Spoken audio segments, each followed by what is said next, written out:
Good gracious alive. Homemade corned beef hash. That's some good eating right there, folks.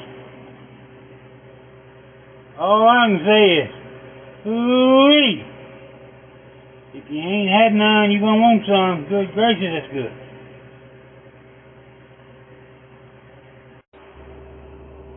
Howdy, howdy. Come on in, get your seat. Hope you guys had a good Thanksgiving yesterday. We had a great one. We didn't have one here at the house. We didn't even go down to my son's. Actually, we all got invited across the street to some neighbors. And they had the food stacked to the ceiling. I mean, it was some good eating, too. Good eating, good fellowship. We come in last night and somebody had brought some dip. They said was something curry, some Indian food. And, red dot Indian, not tomahawk Indian. It was some good eating, I tell you. We brought that home, and I took some turkey breast. Mopped that turkey breast in it last night for a snack. Ooh, that was good. I gotta learn how to make that stuff. It's 3 o'clock. Yeah, a little after 3 on Friday. Hadn't had no lunch. I'm starting to get a little bit hungry. Why don't we go over here and rustle up some corned beef hash? I ain't talking about opening up a can, although we'll use some canned corned beef. But that canned corned beef hash, I like it. There's a place for it. I like it in the morning to take it, put it in the skillet, and kind of brown it a little bit, and then add some egg to it. It also makes a real good breakfast burrito filler like that. You just gotta kind of overlook it when you open the can, because when you open the can, I don't know how many of y'all remember Henny Penny dog food. Back when you had the expensive dog food, back on the shelf was Alpo. Then you had 2 or 3 cheap brands. One of them was Henny Penny. And I swear it looked just exactly like corned beef hash.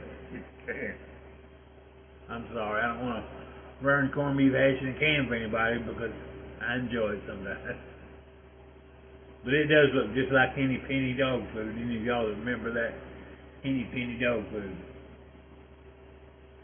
So what we're going to do is peel some taters, slice us up some onions, and cook them a little bit in the skillet and add our corned beef, a few seasonings. Good gracious, I can smell it now. See if we can get Bama Girl in there to peel some taters and see what we can't get into. Any of you guys hadn't ever made your own like that, it's just a big difference in that corned beef hash in a can. Here we go.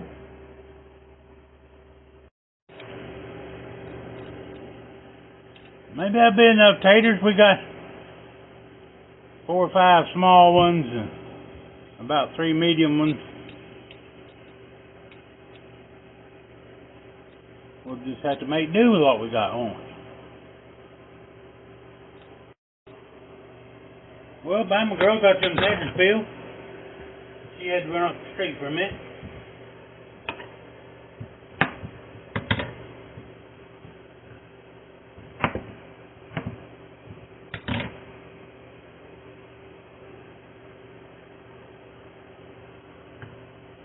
Now, guys, there ain't no way specific to cut taters. Depends on how you like them. Some people like them cubed up. I like mine sliced about like this. But it is important to try to get them close to the same thickness. And that keeps them from some of them being done while the others are still raw inside. You know what I mean? Got a couple onions here, a good sweet onion and a yellow onion. We're going to mix it together. I'm going to get these cut up. I ain't going to make you watch it. Well, I'm getting a little bacon grease over here. Build a fire under it. We'll get her heated up. We'll go ahead and get them taters frying. Probably cutting out the rest of them onions. Or for those of you that had potatoes, we'll use potatoes.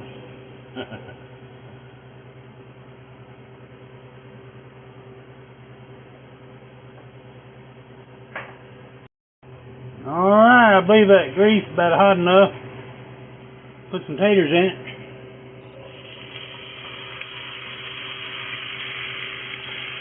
This is a 12-inch skillet. Cast iron skillet, y'all want them what size it is.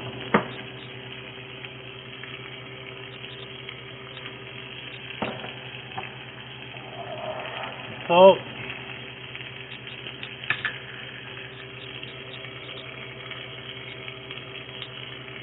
Just a good dust in the garlic.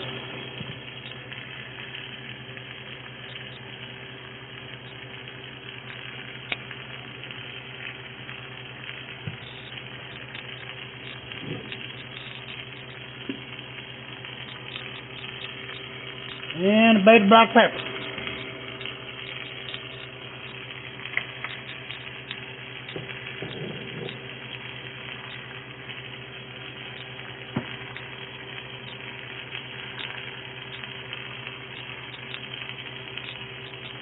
And I don't use the grinder. Having one hand is kind of aggravating. Got to use those battery ones, and then they half the time ain't working when you need them. I use a good coarse ground black pepper. Just make sure you get it fresh, and you're fine.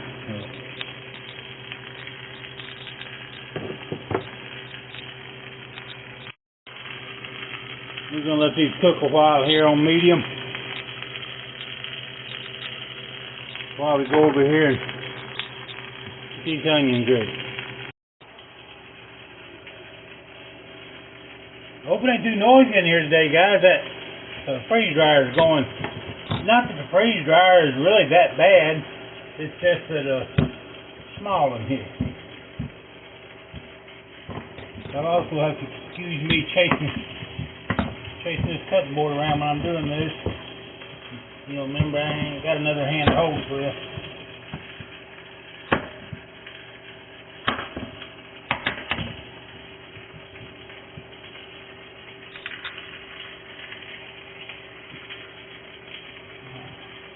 Have to do everything one-handed, so sometimes you think, what's he doing so-and-so like that for? Well, it's because that's all I got to do with it. I just have to make do. Well, I got another hand, it just don't do what I tell it to do. I had a stroke about 9-10 years ago, for any of y'all don't know. And I lost the use of that hand. Leg too, really, it's just like walking on a prosthetic, I guess, or maybe worse. Sometimes it does things it wouldn't told to do. But I ain't gonna let it stop me. I'm gonna keep going.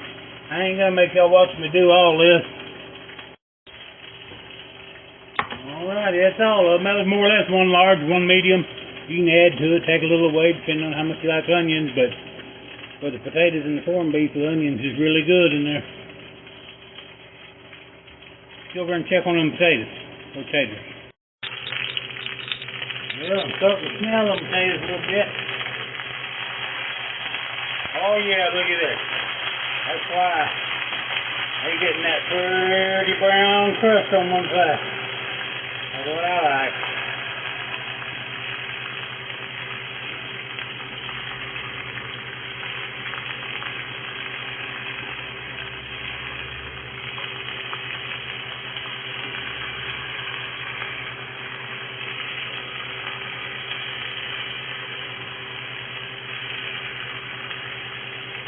Well, my mama made the finest taters in the skillet. I just don't know, guys. There's something different. You know, some people say, well, can you write me a recipe? That's the best stuff I ever had. Let me tell you something. I can. You can even watch me on film. It just ain't the same sometimes when you do it. I'm just going to warn you. Because I can't make no fried taters like my mama. I make some biscuits, These are some mouth-watering good biscuits.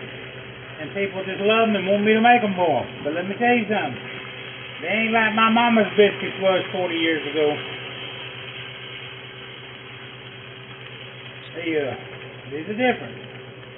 And the closest thing I've had to my mama's fried taters is Bama girl's sister,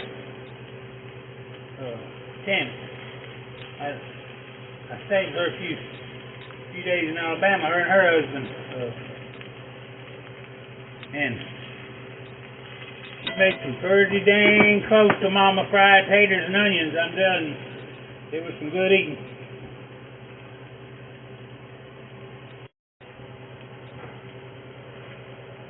Here's another thing brings back memories of mama. This corned beef in the can, that little key there on the side of it. I'm sure there's lots of y'all don't even know what that is. That little key, you turn it around, put it back on that tab, and as you crank it around that can, it rips the top of that can off. And that's the way you open it. You can open it in the field that way. The reason it got started was when it first was scanning things for the Army guys. You know, it was much easier than keeping up with the can opener. If every can had an opener right on it. The can's in that shape, you know, smaller at the top than it is at the bottom, makes it easy to get out. You open the big end, you know, the product will shake out easy. If you look at the date right here, this has been in my pantry for a couple of years. The dates on this one right here, I don't know if y'all can see that or not, but the production date is January the 3rd, 2021. And then you have a best before date. Let me explain that to y'all. Anybody don't know, that best before date y'all's throwing away out of your pantry is ridiculous to throw that away. That has nothing to do with the product going bad, okay? That's a 5-year best by date on this can right here. It says best before January the 20th, 2026, or January 2026. That's a 5-year date. I guarantee you in 20 years, that corned beef will be exactly like it is right today when you open that can up. You know, nutritional value will deplete, but when they tell you that, it's such a minute amount. You know, it takes a machine in a lab to analyze it. We'll never know the difference. Please quit throwing good food away, people. It's not what that date's for. Without that 5-year date right there on that can, people that could afford it, you know, like Walmart, they could buy, you know, 10 million lots more than what they needed from this company, put it on the shelf in a warehouse somewhere, and keep it for 10 years. And that would save them so much money, you know, according to the prices it'll be in 10 years. But that right there, you know, that regulates the time it can be kept for them, not for us. Let's turn these taters again.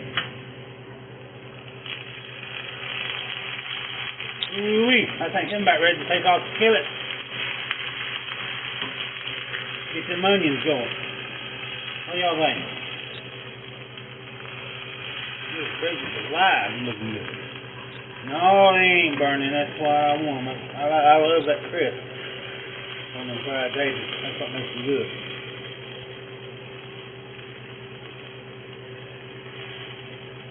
Alright, let's get these out of here and put our onions in.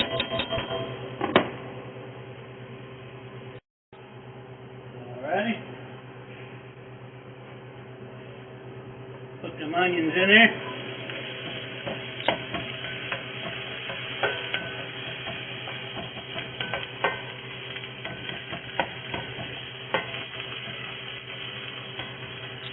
I'm going to add just a splash of water, guys.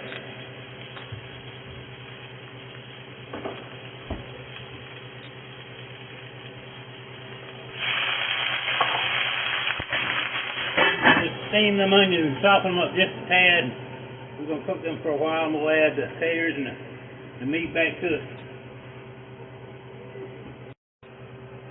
It's hard for me to show y'all with one hand, but you'll see that key there as it cranks around, how it's twirling, peeling that strip out of that can.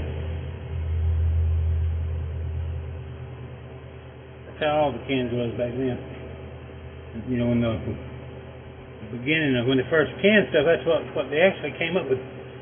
The whole idea of pressure canning was for the military. Something them boys overseas could, you know, take out and keep. Not worry about it going bad.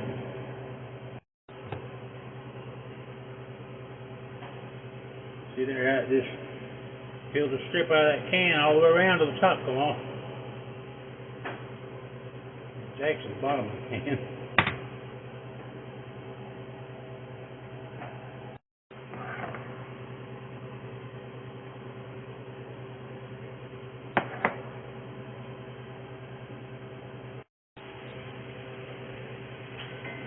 Gracious, them onions are smelling good.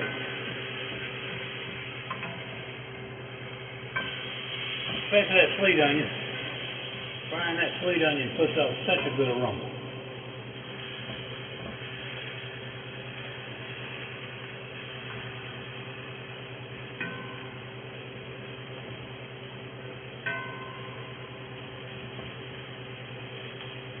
See that just tad of water there, steam them up, make them soft, and they'll cook a whole lot faster.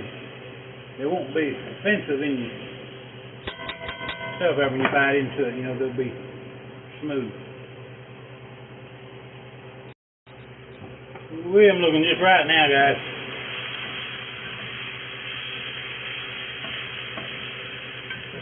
Put just a dash of them red pepper flakes in there. Can't go wrong with them.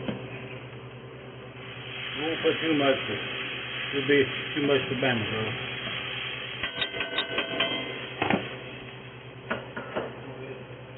Dump that corned beef. That corned beef right there.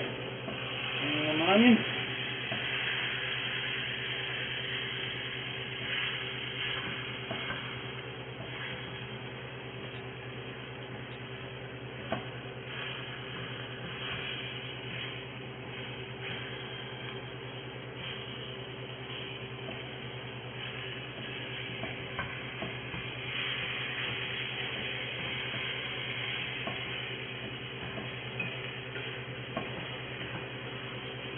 That heats up, it'll come apart a little more there.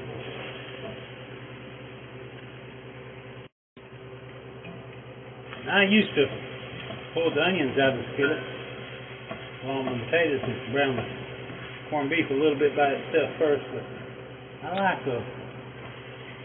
found that I like browning the beef right in these onions.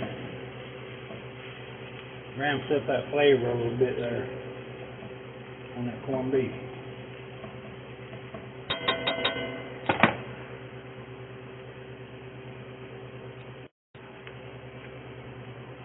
Time to go ahead and add them taters back to it.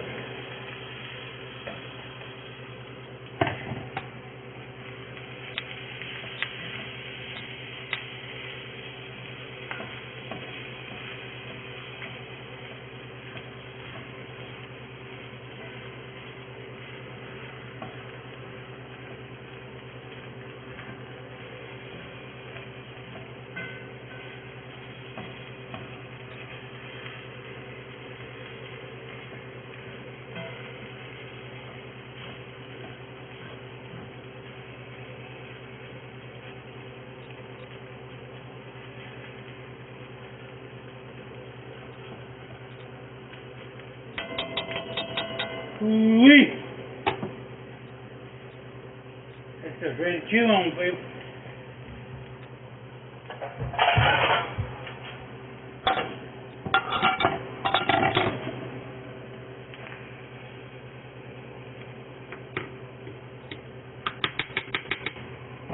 Turn that fire off. I like about the gas stove, boy. You ain't got to go moving stuff around trying to get off the heat. You know, you turn your electric stove off, it takes 20 minutes to cool. You're cooking with fire, you turn the fire off, the heat's gone. Look at that. Ooh, that's some good eating right there. I might as well try that. I don't want to let Bama girl come in. Taste something wouldn't fit. Eat do it. Might have to try that there.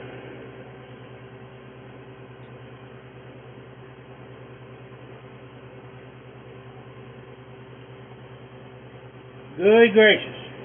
Bama girl, you better hurry home, dog. I can say. I don't know how long it's scheduled to last. The bear's got a big belly. Trying to get ready to hibernate. Folks, if y'all enjoyed this video, learning how to make some real corned beef hash, please like and subscribe to the channel. Share it with all your friends. If you didn't like it, share it with all your enemies, like I say. Like and subscribe anyway. I'd appreciate it. It'll help us out, get this channel going. Love y'all. See you next time here at the Bear's Den.